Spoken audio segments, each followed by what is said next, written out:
पश्चिम बंगाल में ममता बनर्जी सरकार के खिलाफ बीजेपी ने हल्ला बोल दिया है।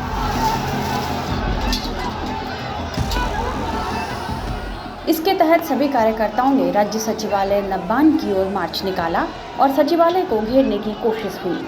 ममता सरकार के खिलाफ सचिवालय मार्च निकाल रहे विपक्ष के नेता शुभेंदु अधिकारी, लॉकेट चटर्जी समेत कई बीजेपी नेताओं और कार्यकर्ताओं को बंगाल पुलिस ने हिरासत में लिया। इस दौरान रानीगंज और बोलपुर में बीजेपी कार्यकर्ताओं का पुलिस के साथ झड़प भी हुआ। वहीं आरोप है कि टीएमसी कार्यकर्ताओं ने बीजेपी कार्यकर्ताओं को दौड़ा कर पीटा। बीजेपी ने ममता बनर्जी के खिलाफ यह हल्ला बोल क्यों शुरू किया है, हम आपको ये समझाएं उससे पहले बताते हैं कि हिरासत में लिए जाने पर अधिकारी ने क्या कहा।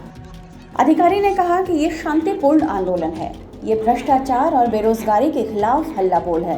बंगाल की जनता ममता बनर्जी के साथ नहीं है, इसलिए वह बंगाल में उत्तर कोरिया की तरह तानाशाही कर रही है। दरअसल बीजेपी बंगाल में संगठन को मजबूत करने और ममता सरकार के खिलाफ रणनीति बनाने में जुटी है। टीएमसी नेताओं के भ्रष्टाचार के खिलाफ नब्बान चलो अभियान भी बीजेपी की एक खास रणनीति का हिस्सा है, जिसमें वो ममता के मंत्रियों के भ्रष्टाचार का मुद्दा बना रही है। भ्रष्टाचार के आरोप में तृणमूल के 2 कद्दावर नेता पार्थ चटर्जी और अनुव्रत मंडल जेल में हैं। इन दोनों मामलों को लेकर ममता बनर्जी सरकार अभी बैकफुट पर है। माना जा रहा है कि चूंकि पश्चिम बंगाल में 14 सितंबर से विधानसभा का सत्र शुरू हो रहा है, इसलिए विधानसभा में ये मुद्दा उठाने से पहले बीजेपी सड़क पर शक्ति प्रदर्शन करने की कोशिश कर रही है। प्रदर्शन में बीजेपी ने बंगाल में तृणमूल नेताओं के भ्रष्टाचार को मुद्दा बनाया है। माना जा रहा है कि ममता के खिलाफ यह बड़ा हल्ला बोल 2024 के लोकसभा चुनाव की भी तैयारी है, जिसमें मुख्य मुकाबला बीजेपी और टीएमसी के बीच ही होने की संभावना है।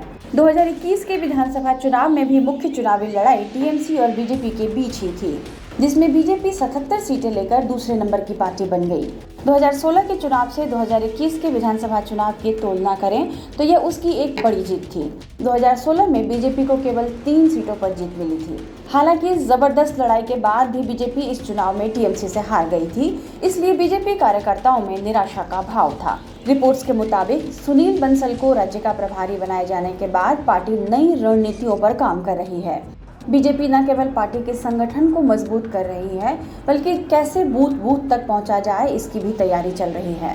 माना जा रहा है कि पंचायत चुनाव और लोकसभा चुनाव के पहले बीजेपी टीएमसी सरकार पर और हमला तेज करेगी। टाइम्स नाउ नवभारत ओरिजिनल की रिपोर्ट।